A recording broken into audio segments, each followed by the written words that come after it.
বর্তমান সময়ে অনলাইনে আপনারাও দেখতেছেন, বাংলাদেশের জনপ্রিয় একজন বক্তা, ইসলামিক বক্তা আবু তাহা মোহাম্মদ আদনান সাহেব, ওনার ব্যাপারে ওনার স্ত্রী বিভিন্ন ধরনের অভিযোগ আনছে। আর এখন তো কোনো একটা সমস্যার সমাধান, বিশেষ করে পারিবারিক সমস্যার সমাধান হিসেবে আমরা অনলাইনকে বেছে নিয়েছি। কিছু হইলে এখানে এসে আমরা সমাধান করতে চাই। তো আমি এই ব্যাপারে বলবো, দোষ কম বেশি সবারই আছে। তো দেখবেন, বিশেষ করে মহিলারা সামান্য থেকে সামান্য কিছু হইলেই স্বামীর উপর অভিযোগ আনে। বিশেষ করে যখন আরও তারা ছেড়ে যেতে চাই, তখন বোঝাইতে চাই যে সে থাকবে না, তখন নানাবিধ অভিযোগ আনে সে। এবং মাঝে মধ্যেই কোনোরকম সামান্য রকমের ঝামেলা হইলে, কথার ভুল বোঝাবুঝি হইলে দেখবেন মহিলারা বলে ফেলায় যে সে আমাকে কিচ্ছুই দেয় না, এ বন্ধু আমাকে, এ বন্ধু সে কিচ্ছুই দেয় নাই। এবং স্বামীকেও বলে ফেলায় যে তুমি কি আমাকে এই বন্ধু কোনো কিছু দেছো নাকি। অথচ স্বামীর সাথে থাকতেছে, স্বামীর সংসার করতেছে, স্বামীর থেকে ভরণ পোষণ গ্রহণ করতেছে, তারপরেও বলতেছে যে সে আমাকে কিছুই দেয় নাই। আল্লাহ রাসূল সাল্লাল্লাহু আলাইহি সাল্লাম এই কথাই বলে গেছেন, কিয়ামতের পূর্বে স্ত্রীরা, মহিলারা স্বামীর আনুগত্য কম করবে, স্বামীর আনুগত্য করতে চাবে না। এবং জাহান্নামেও অধিকাংশ নারী এই কারণেই যাবে যে তারা কিছু হইতে না হইতেই সামান্য থেকে সামান্য কথাই স্বামীকে অভিশাপ দেয়, এবং স্বামীর থেকে গ্রহণ করা, সে যে ভরণ পোষণ গ্রহণ করতেছে এটাকে সে অস্বীকার করে। স্বামীর থেকে অনুগ্রহ যেটা পাচ্ছে সেটাকে সে অস্বীকার করে।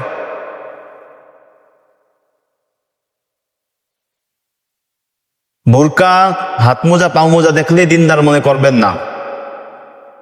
মূলত দিনদার যেটা কথা নবীজি বলেছেন, যে একজন মেয়েকে বিবাহ করা হয় 4টি গুণের কারণে, তার বংশীয় মর্যাদা, সম্পদের দিক থেকে, সৌন্দর্যের দিক থেকে, আর একটা হচ্ছে দিনদারের দিক থেকে। তো নবীজি বলেন ফাজফার লিজাতে দিন, তোমাদের উচিত হবে দিনকে প্রাধান্য দেওয়া। আর যদি তুমি দিনকে প্রাধান্য না দাও, তাহলে তারিবাত ইয়াদাকা, তোমার ধ্বংস অনিবার্য। তো নবীজি দিনের কথা বলছে, যে দিনকে প্রাধান্য দেওয়া। দিন বলতে শুধু হাত মোজা, পাও মোজা পরা, বোরকা পরা, অথবা মহিলা মাদ্রাসায় লেখাপড়া করছে, এটাকে দিন বোঝায় না। দিন বলতে তাদের পারিবারিক অবস্থা সমাজের মধ্যে কেমন, তারা কি দিনদার ফ্যামিলি কিনা, এবং তাদের অবস্থান আশপাশের মানুষের মধ্যে, তাদের চলাফেরা মানুষের মধ্যে কেমন, আচার ব্যবহার কেমন, মানুষের সাথে লেনদেন তাদের কেমন, এগুলো যাচাই বাছাই করা। এখনো যারা বিবাহ করেন নাই, যুবক আছেন, বিবাহ করার পূর্বে যাচাই বাছাই করে নেবেন। যে মেয়ের ব্যাপারে আপনি বিবাহ করতে চাচ্ছেন, হয়তো বা এমন হইতে পারে যে আপনি আবেগে পড়ে আপনার পছন্দ হয়েছে, তাই আপনি তাকে বিবাহ করতে চাচ্ছেন। বিবাহর সময়টা, সাংসারিক লাইফটা, এটা বড় একটি বুঝের জীবন। এখানে খুব বুঝে শুনে আগাইতে হয়। এই জন্য যারা এখনো বিবাহ করেন নাই, তাদের প্রতি নসিহত থাকবে, আপনারা দেখে শুনে ভেবে চিনতে, যে মেয়ের ব্যাপারে কথা চলতেছে বা কথা হচ্ছে, তার পারিবারিক অবস্থা কেমন, মানুষের সাথে তাদের পরিবারের চলাফেরা কেমন, লেনদেন কেমন, এগুলো দেখে তারপরে আগানো।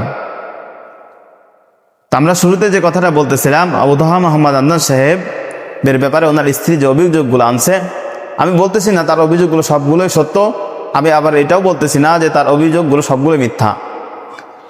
বাদবাকি নারীদের ব্যাপারটা আপনি দেখবেন যে তারা কিছু হইলেই, আর যখন সে চাবে যে সে স্বামীর সাথে থাকতে চাচ্ছে না, তখন মিথ্যা অপবাদ দিয়ে,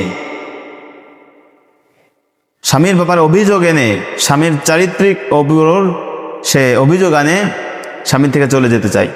তার বিপরীত পুরুষদের ক্ষেত্রে যদি আপনি দেখেন যে পুরুষরা সবসময় ধৈর্য ধারণ করে, তারা তার স্ত্রীর ব্যাপারে কখনোই খারাপ কথা বলতে চায় না, খারাপ কোনো বিষয় বলতে চায় না, যদিও সেটা স্ত্রীর মধ্যে আছে তারপরেও মানুষের কাছে বলতে চায় না, ধৈর্য ধারণ করে। অনেক সময় অনেক স্বামী বলে ফেলায় যখন দেখে যে না আমার বদনাম, আমার অনেক কথা সে অনেক জায়গায় বলে বেড়াচ্ছে, তো আমি যদি এখন একবারেই চুপ থাকি তাহলে মানুষের কাছে সত্য প্রকাশ, সেক্ষেত্রে আমি চুপ থাকলে মানুষ সত্যটা জানতে পারবে না, তখন সে বলে ফেলায়। কিন্তু তারপরেও দেখবেন পুরুষ মানুষের থেকে নারীরা বেশি অভিযোগ আনে স্বামীর ব্যাপারে, এবং কিছু হইতে না হইতে মানুষের কাছে স্বামীর বদনাম করে বেড়ায়। তো যে সকল নারীরা এই ধরনের কাজ করে, ওই ধরনের নারীদের থেকে বেঁচে থাকতে হবে, ওই ধরনের নারীদের থেকে নিজেকে সরিয়ে আনতে হবে। এই সমস্ত নারীরা স্বামীর সম্মান করে না, স্বামীর মর্যাদা বোঝে না, এবং এই সকল নারীরা সাংসারিক হয় না। যে নারী স্বামীর সম্মান বোঝে না, স্বামীকে সম্মান করতে জানে না, স্বামীর আনুগত্য করে না, তাকে দিয়ে আর যাই হোক আপনি আপনার বৈবাহিক অবস্থা, দাম্পত্য জীবনকে সুন্দরভাবে কাটাইতে পারবেন না। স্বামীর আনুগত্য করা জরুরি। একজন পুরুষ সে দুনিয়ার সমস্ত কাজ সেরে যখন বাড়িতে আসবে, তো যখন ঘরে আসবে তখন স্ত্রীর উচিত হবে এমন কোনো অঙ্গভঙ্গি করা, এমন রকম ভাব করা যাতে স্বামী খুশি হয়ে যায়, বাহিরের যে কাজ করছিল ক্লান্তি এটা যেন দূর হয়ে যায়, এবং স্বামীর আনুগত্য করা, স্বামীর কথা শোনা। আমি আপনাকে বলতেছি না যে স্বামী যদি আপনাকে এরকম অনুমতি দেয় যেটা গুনাহের, সেটা আপনি করেন, কিন্তু আপনার স্বামী আপনাকে বলতেছে একটা ভালো কথা, সেটাকে আপনি উপেক্ষা করতে পারেন না। প্রিয় হাজরিন, আজকে আমরা যে অবস্থায় আছি, খুব ভয়াবহ একটি অবস্থায় আছি, ভয়াবহ একটি পরিণতির মধ্যে আমরা আছি। দুনিয়ার মানুষ আজ দুনিয়াদারি হয়ে গেছে, দুনিয়ার মানুষ আজ দুনিয়ার পিছনে ছুটে পড়েছে, অথচ আল্লাহ পাক রব্বুল আলামিন আমাদেরকে দুনিয়াতে পাঠিয়েছেন আল্লাহ তাআলার হুকুম আহকাম, নবী করিম সাল্লাল্লাহু আলাইহি ওয়াসাল্লামের সুন্নাত মোতাবেক জীবন গড়ার জন্য।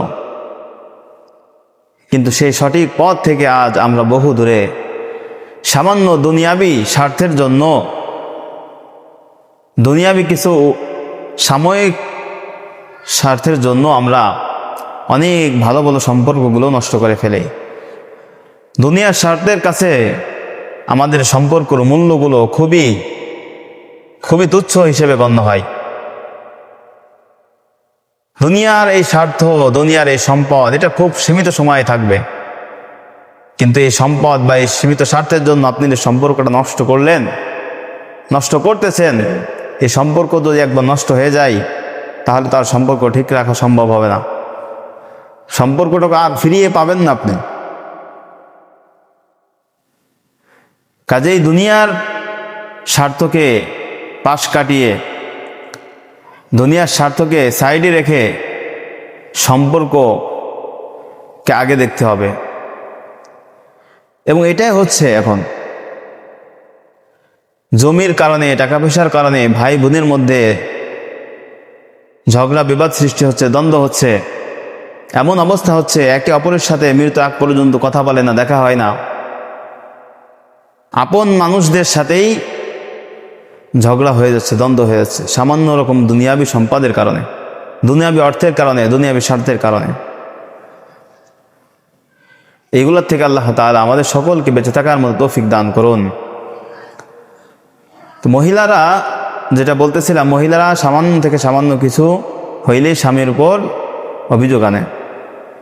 আমার এই ওয়াজ, আমার এই নসিহা যদি কোনো প্রিয় বোন শুনে থাকেন, আমার নসিহা থাকবে স্বামীর আনুগত্য করা শিখুন, স্বামীর উপর অভিযোগ দেওয়া কমায় দিন।